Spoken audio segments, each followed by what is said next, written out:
living La Vida low carb. This show is changing lives. We talking about your diet, trying to get you feeling right. Cut up them avocados, fry some eggs, time to explore the longest running health podcast, hosted by Jimmy Moore. Time to give up the crappy garbage. We're getting into ketosis. Every day is a new step to your goal. Yeah, you're getting closer, motivated and focused. Don't stop, just go. Time to get inspiration from the Living La Vida Low Carb Show. Hey, the livinglowcarbshow.com. Long time no see.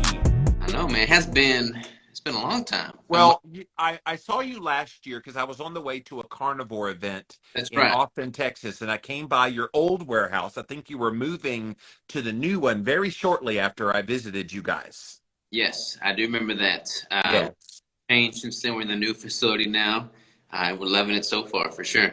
Yeah, I'll have to come visit the new facility. I am headed back that way for KetoCon this year. I might go to Paleo FX, but you're in the northern part of Arkansas, so I'd have to like drive up and then back down again. Yeah, we're in northwest Arkansas, so about 3 hours, 2.5 hours from where you were last time, but up towards north state. Hey, you're worth it, man. I'd do it for you.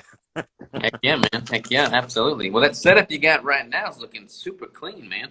Thank you, man. This is, I put a lot of work into lighting, and I got the new neon light behind me. It's got my name and my URL. So, yeah, dude, I've been working hard. Had to do a little refresh. I like it, man. Looks really good. Yes. Well, are you ready? Ready to rock, brother. All right. Let's rock this thing. So, guys, that right there is my bud, Robert Sikes. You probably know him as Keto Savage over on Instagram. Go check out Keto Savage. KetoSavage.com, of course, is the website. He is the better half of the Lady Savage, Crystal, who is very, very with child right now with you guys' first baby. Congratulations, by the way. When is the due date? May 4th. May 4th. May the 4th. So we're coming up on it. It's here. It's getting close, man. I'm excited to meet this little guy for sure. Yes, and so congratulations. That's wonderful. You guys are going to be amazing parents. And you guys are adorable as a couple. I love the way you gush on each other publicly on your pages. Like, she's all the time talking about what an amazing man you are, and then she's like, oh, but Robert is like the perfect man, and then you're like, no, you're the perfect wife. I'm like, you guys get a room. Well, I guess I don't realize that we do it that much, so I got to keep that under wraps. Keep the tabs on. But yeah, I am very blessed to have her. She's amazing. So I'm nothing but fortunate for sure. I think it's adorable. I'm certainly not making fun of it. I'm saying hashtag relationship goals there. So that's awesome. Awesome. But dude, you just recently came out with a brand new resource. I want people to know about this. It's called KETOGENIC Bodybuilding. Go check it out, you guys. He's got it on his website. If you go to, and it's a very studly picture, by the way. You go to KETOGENICBodybuilding.com. You can see the book. It's a natural athlete's guide to competitive savagery, as you call it. And look, you've been doing this for a while. You did competitions. I remember hearing your talk at KetoCon circa 2017 or so. Yeah. And you were talking about how you just won one, doing it all naturally. And a lot of people in the business tend to do things a little shady. It's just amazing to me why what you teach isn't the norm, because there is a better way without all the potential downsides that come from all the steroids and all the other things that people do. Why isn't this more readily accepted? It's a good question, man. Actually, it was just on Mike Muscle's podcast, and he asked me the exact same question. I didn't really have a definitive answer for him. I think like natural bodybuilding is definitely a thing. There are other, people that compete naturally that don't do the drugs. Which those are the federations that I compete in as well. And those are becoming more mainstream, which I'm happy to see. Because, if you look at, just the past year, there's been professional bodybuilders that have died this past year because of all the drugs they're doing.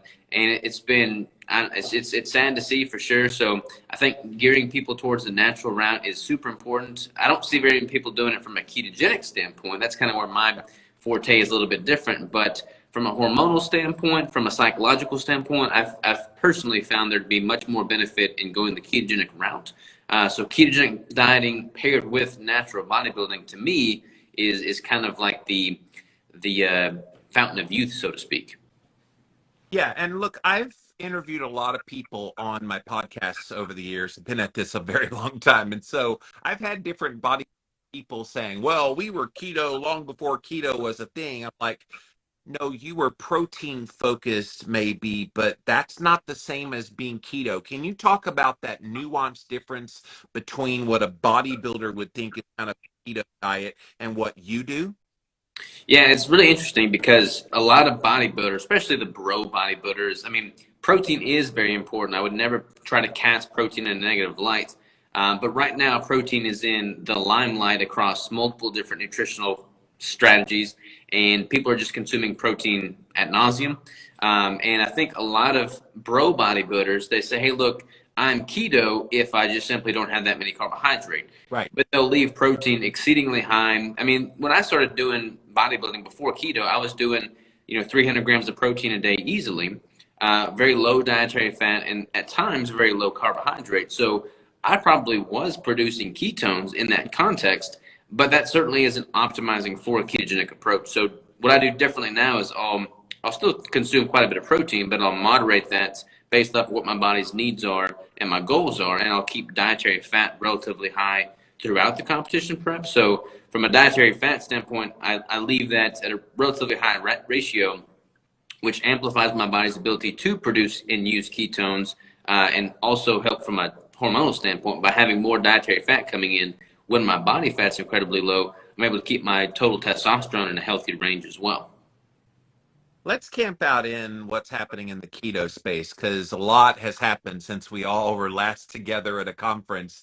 It seems to me there's a lot of people that have jumped on the higher protein bandwagon. Now, I'm not a high protein guy. I'm still very much moderate protein, but I do think having more natural fats that come with proteins is a healthy thing. We're not, putting gobs of extra fat on things. So I think when people hear the phrase high fat, Robert, they think you're just piling fat on top of food. And that's not at all what you're talking about. It's a preponderance of the calories coming from fat. So even these high protein guys, they're still eating a preponderance of their calories coming from fat within a low carb context, of course. Yeah, I mean, I don't like, people oftentimes view me as this high fat, low protein guy. I mean, I feel like people think it's mutually exclusive. Like they think if you have high fat, you must therefore be low protein, yes, which isn't necessarily the case. I mean, I'm high fat in the sense that, at most times my calories are at least 70% coming from dietary fat. So that is pretty much high fat by definition. But because my metabolic rate is high as a result of the lean muscle mass that I'm carrying in my activity, I'm still consuming 200 plus grams of protein a day. That doesn't equate to a very high protein percentage in total calories because I'm not consuming carbs, so it's coming from just protein and fat basically, but I'm consuming total optimal levels of protein for my body's needs. I'm able to build muscle, I'm able to recover from my training, and I'm able to do that while in the context of a relatively high fat ratio at a high caloric intake. So my energy is coming in, and I'm not trying to inefficiently produce all of my energy through protein alone, which is not a great substrate for energy. Yeah, energy is either carbs or fat. You pick your poison. Yeah, exactly. Yeah, so I love the thing that you came up with, and maybe you wiped it from someone else, but I've heard about it from you, the whole reverse dieting. Can you talk about that concept about how you train people to go the other direction to get the calories higher, and to what end? Yeah, so I can't take credit for reverse dieting. I wasn't the person that coined that by any means. That's been popular amongst natural bodybuilding circles for quite some time. I do it a little bit differently, obviously, with the ketogenic approach, but at the high level, all reverse dieting is simply the reverse of dieting. So if dieting is defined as reducing calories rather drastically or conservatively over an extended period of time, reverse dieting is basically increasing those calories in the reverse of that. So oftentimes people are chronically under eating. They'll oftentimes be at an extreme deficit at the end of a competition prep. So when you do that, when you do reduce calories to that extreme level, your metabolic rate decreases, is depressed as a natural evolutionary survival mechanism, totally normal. That doesn't mean your metabolism is broken. It just means that your metabolism has down-regulated.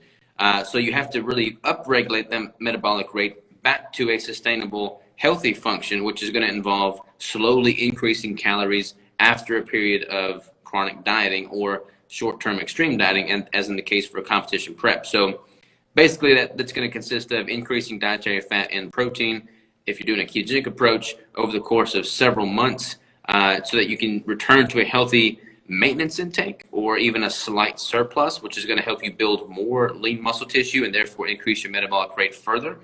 So yeah, basically having that reverse dieting segment is very, very important. So many people are constantly dieting down and restricting calories, but they rarely ever take the time to build that back up. And it's kind of like the yin yang scenario here. You can't really optimize for one phase without optimizing for the other. The wait is almost over. The One Step Deeper journal, The Foundations, written by Jimmy Moore and Brittany Davis, is set to release any day now. Head on over to onestepdeeperjournal.com and type in your name and email address, and as soon as it's available for purchase, we will let you know.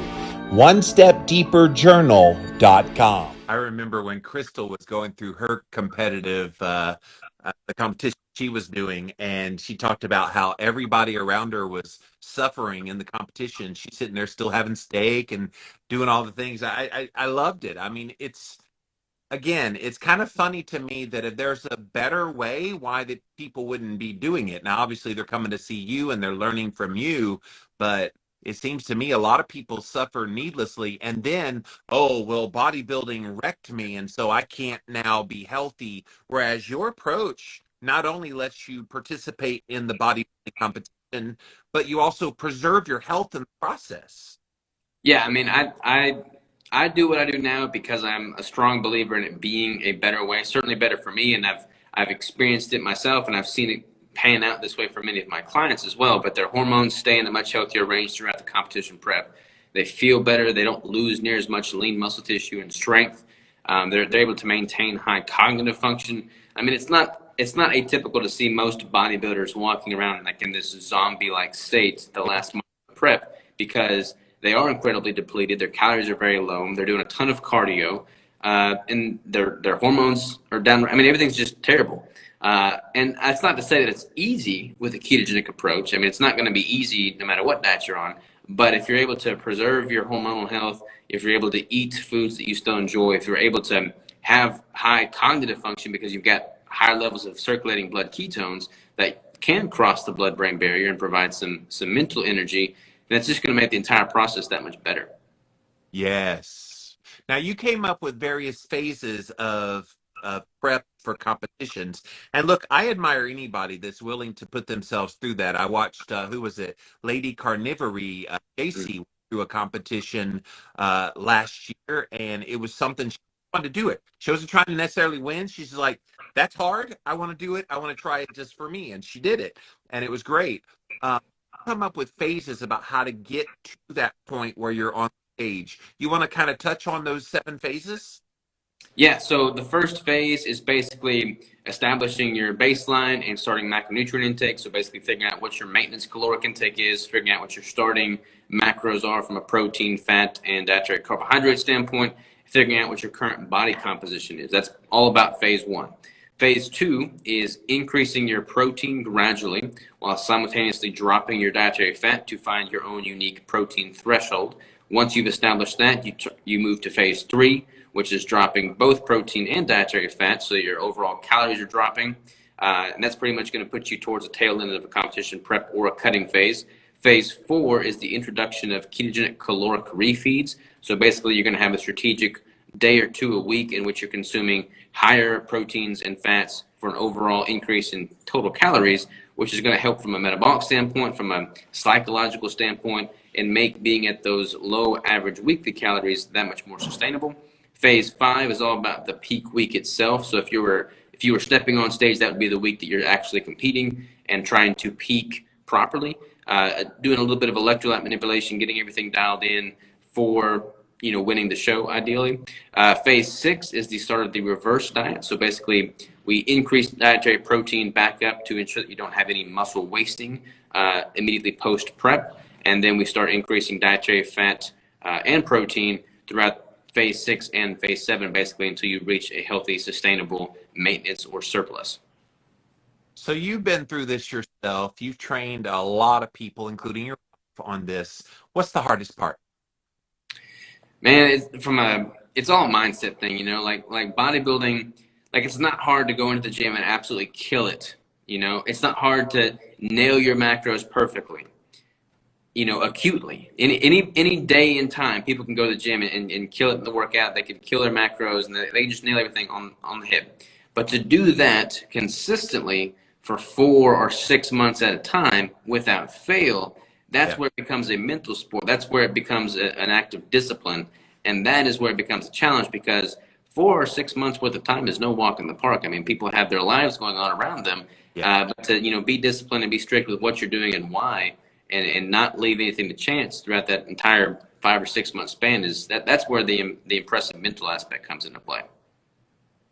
Yeah, and I mean, that mental part is everything. Anything that's hard. I'm currently doing a daily ice bath challenge in 2022, Robert, where I'm purposely getting into the Morosco Forge, the one that Mike Mutzel is, that for 32 degrees Fahrenheit for 5.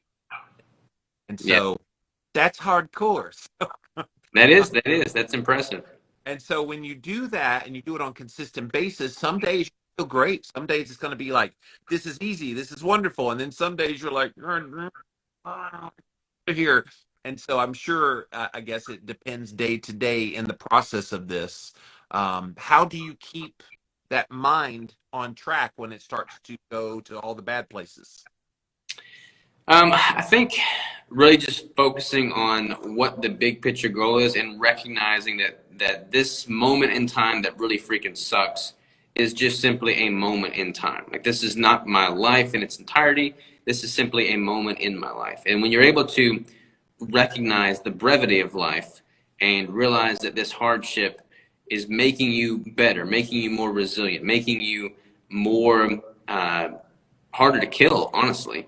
Like, once you have that realization, you just become, or I become, addicted to that hardship. And then I learn to equate hard things with positive things.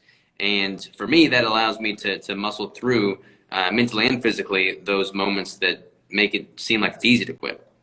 Well, what's been amazing to me, just doing these ice baths, not near like preparing for a competition like you train your clients, but for me, it's like I do something hard on purpose so that when the really hard stuff in life hits, you're kind of like, yeah, I got this, bruh. I've done hard things already. So it's like building this certain kind of mental resilience. And I'm sure you've experienced this, and Crystal, and it makes you great as a businessman. By the way, Keto Brick, go get some Keto Bricks, you guys. They're wonderful.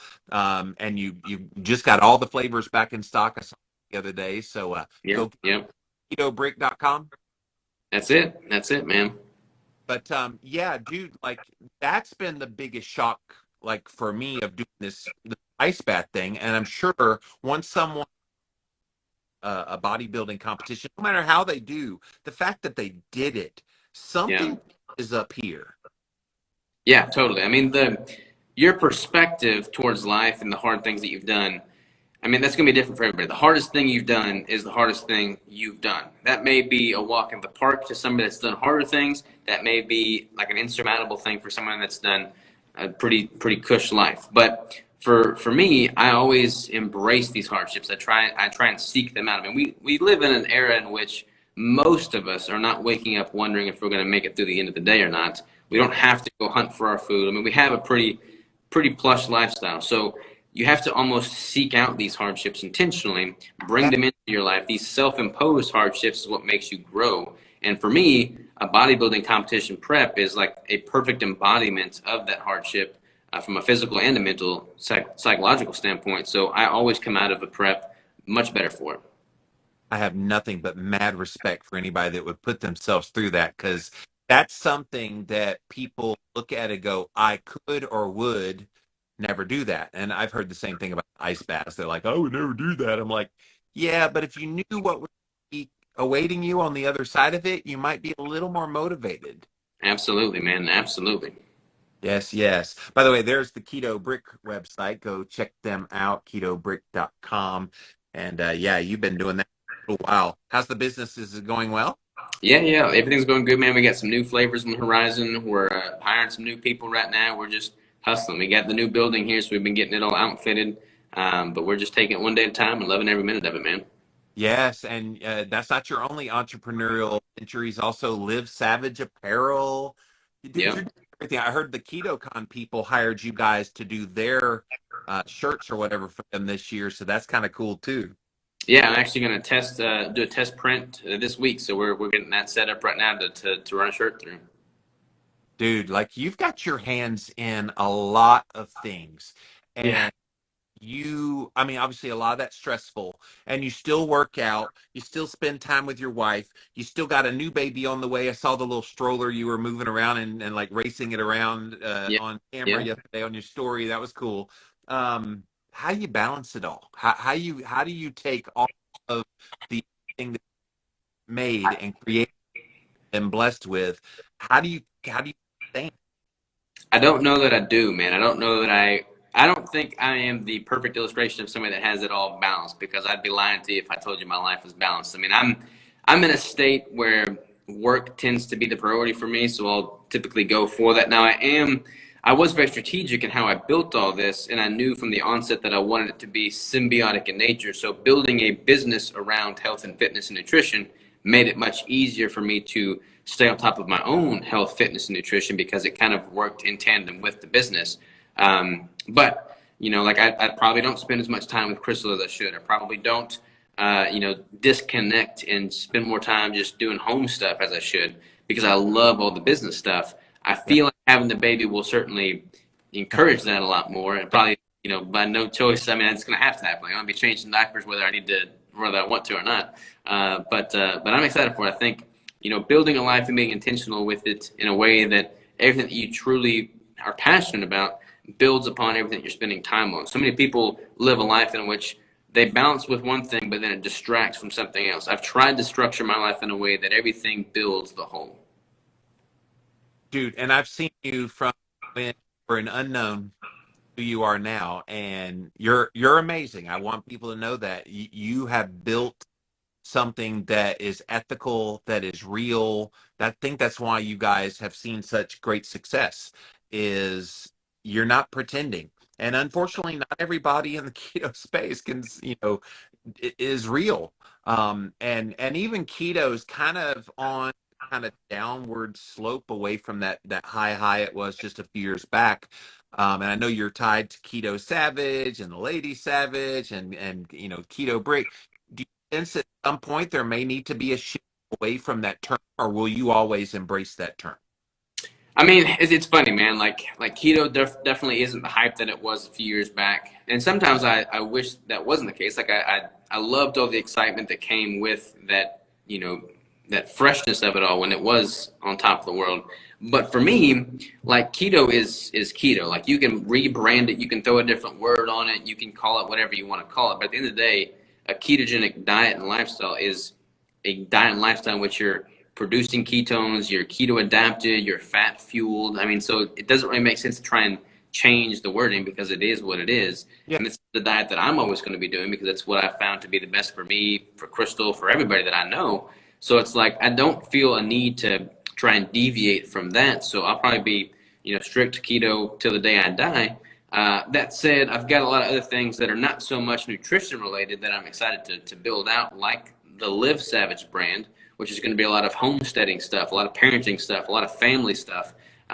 So I'll build up that other stuff, but I'm not going to step away from keto by any means. You take supplements and wonder if they're doing anything for you? Specifically, do you know your mineral levels? Wouldn't it be great if you knew what you were absorbing, what you are not absorbing or have too little of, and what you have too much of? All of this seems very complicated, but it's really very simple. Thanks to our friends at Upgraded Formulas, they have a very special upgraded hair test kit, which will test your minerals oils and other things in your hair, and you get a consultation with it as well to see exactly which minerals you are most deficient in. Upgraded Formulas has a stabilized nano minerals technology. I've been telling you about their magnesium that's been helping me with my sleep. Now they have a full line of products along with this upgraded hair test kit that you need to find out what your mineral content is. Again, upgradedformulas.com, and you can get 15% off of your entire order using the coupon code Jimmy at checkout. Upgraded Formulas.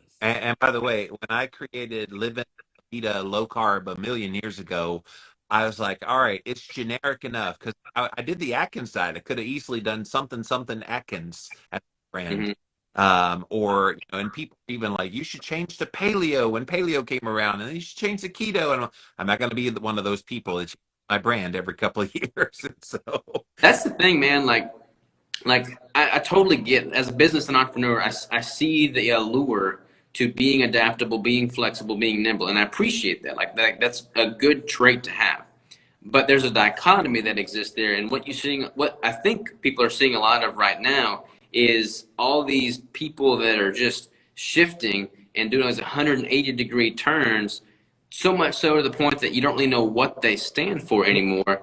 And I can't tell you how many people have reached out to me and sent me DMs and said, hey, look, man, your messaging has been consistent since the day I found you, and I appreciate that more than anything. Dude, when I wrote Keto Clarity 13, I was looking desperately for anybody talking about this from an educated standpoint. And on the back of the book, I put all these like names of people. And I look at these names today. You got Dom D'Agostino, he's still around. You got Maria Emmerich, she's still around. Ben Greenfield, he's still around. I mean, there's very few of these people that are still around. And then all these so-called experts that have come along since then, it's just like, don't be a Johnny come lately, and then once the trend is over, jump to the next one, because that's not integrity, if you ask me. Yeah, well, don't worry about that for me, man. I'll be saying pretty much the same thing I've been saying for the past 7 years, and I'll be doing it in another 7 years. So I'll be here to stay the long game for sure. Yeah, you've definitely lived by example. You lived savage with the message keto. That's the goal, man. That's the goal. So what's some of the projects that you're working on? You said you've got some new, like the homestead. Let's get into that. What's some of that about? Yeah, so I mean, like people know me for the bodybuilding and for the nutrition, and I love that. It's a huge part of my life. It's probably the single biggest part of my life. But there's a lot more in my life that I'm excited about that I want to, put out there for people to just see. And they could take something from it. They couldn't take something from it. I mean, that it's going to resonate with some and not others. But basically, we're going to build a brand around all the other pillars that I view important. So like of all the pillars, health is one, but so is relationships, so is wealth creation and entrepreneurship, so is spirituality, so is parenting and relationships that you have, amongst your friends and family, and so is, self-improvement, things like, hunting and archery and getting back into nature. Like these are all things that I'm very passionate about, but it doesn't really make sense to necessarily put that into the Keto Savage brand and moniker. So I'm building out another brand that encompasses this broader spectrum, just so that I can have the opportunity to unveil that information as well. Dude, I love it. And I'm even doing similar in my own work. Look, I've talked about low carb diets for almost 2 decades. I'm kind of bored of it, honestly. I can talk till I'm blue in the face about it, but it's like, I've said my say. I don't really have anything else to say. So I've been talking more of like trauma and mindset types of things and doing things like the ice baths and kind of outside the box. I feel like there's so many people, they want to peg you into what you are. So for you, you're Keto Savage. Oh, Keto Savage. Don't ever talk about anything but keto. And that robs you of who you are as an individual, robs me of who I am as an individual. If we have more things that are on our minds, more life experience, more things that we want to put out there to the world, use the platform you've been given because of keto to then go and do better things. Yeah, totally, man. I mean, like I said, I'm always going to be very passionate about the ketogenic diet lifestyle. I'm going to continue to put out a ton of content around that.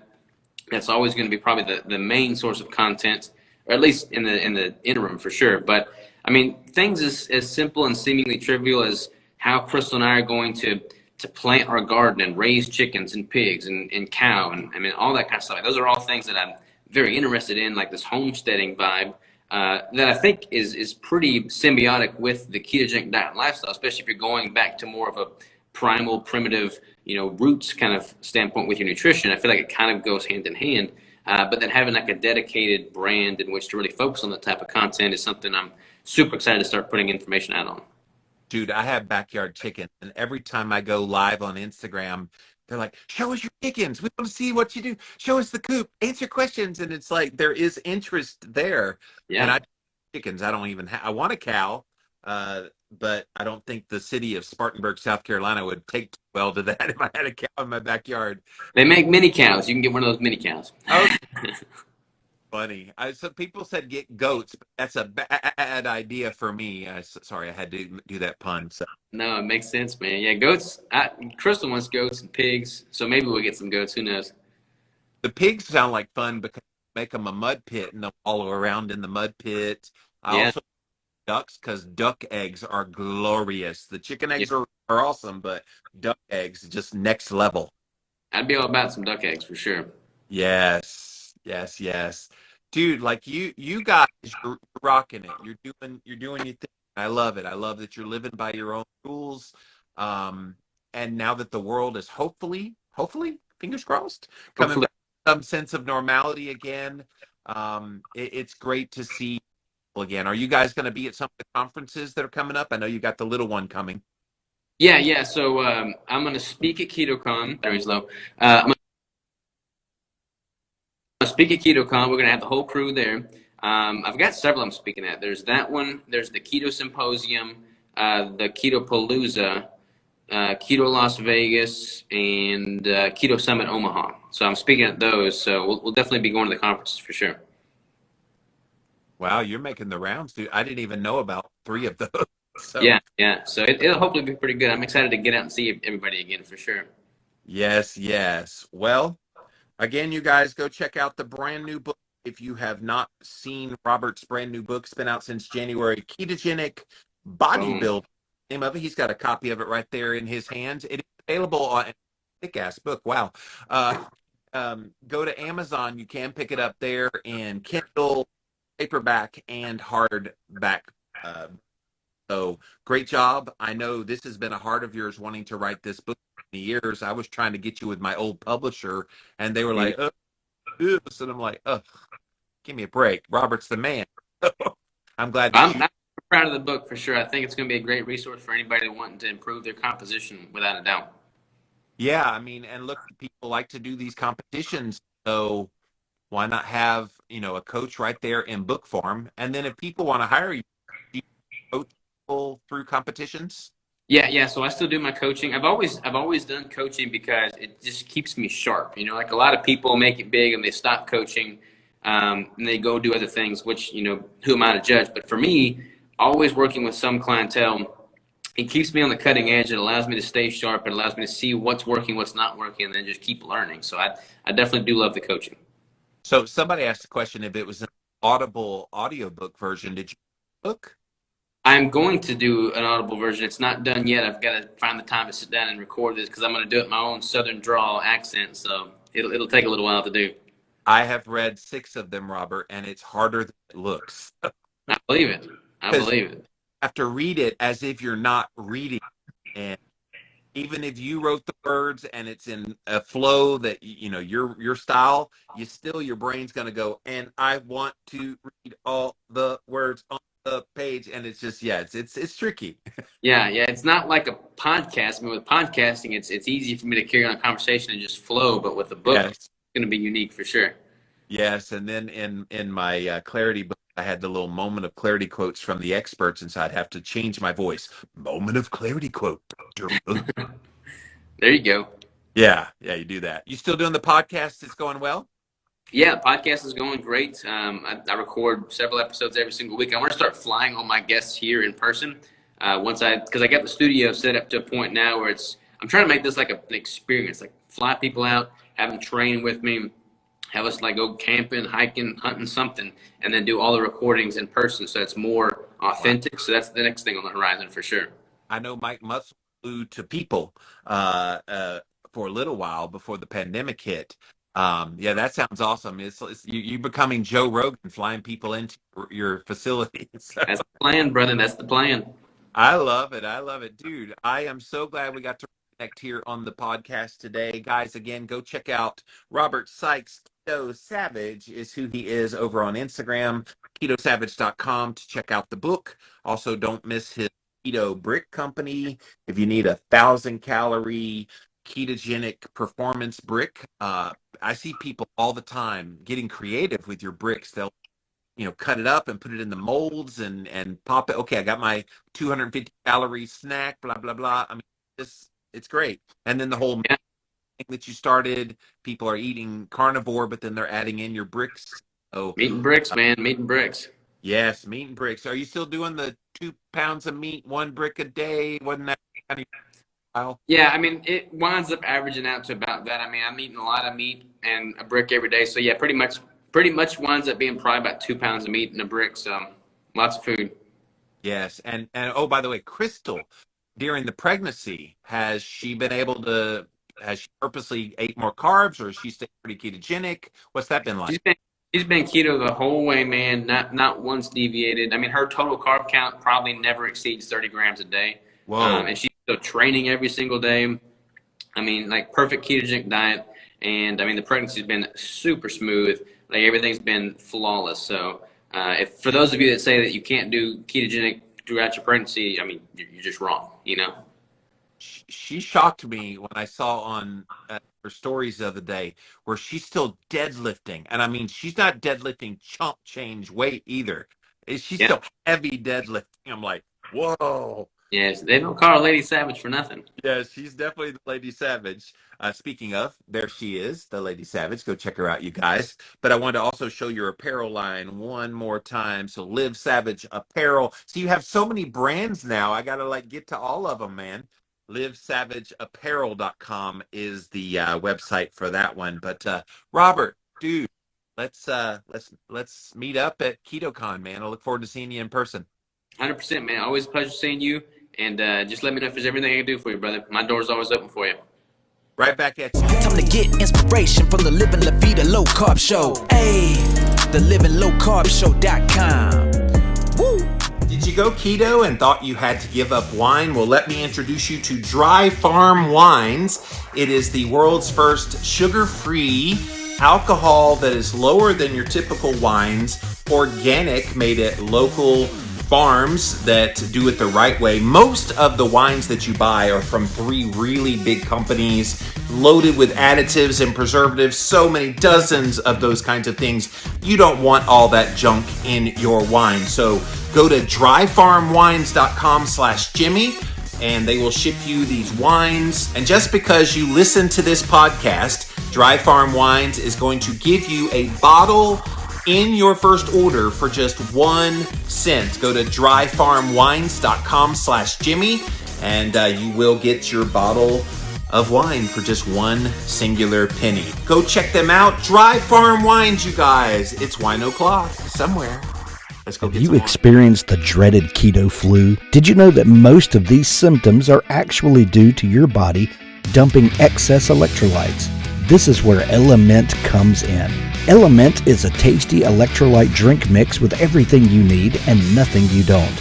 That means lots of salt with no sugar. Element is formulated to help anyone with their electrolyte needs and is perfectly suited to folks following a keto, low carb, or paleo diet. Element contains a science-backed electrolyte ratio, 1,000 milligrams of sodium, 200 milligrams potassium, and 60 milligrams of magnesium, with none of the junk, no sugar, no coloring, no artificial ingredients, no gluten, no fillers, no BS. Everyone needs electrolytes, especially those on low-carb diets, or if you practice intermittent or extended fasting, if you're physically active, or sweat a lot. Add Element today and see how much better you feel and perform. Use the URL drinklmnt.com/Jimmy.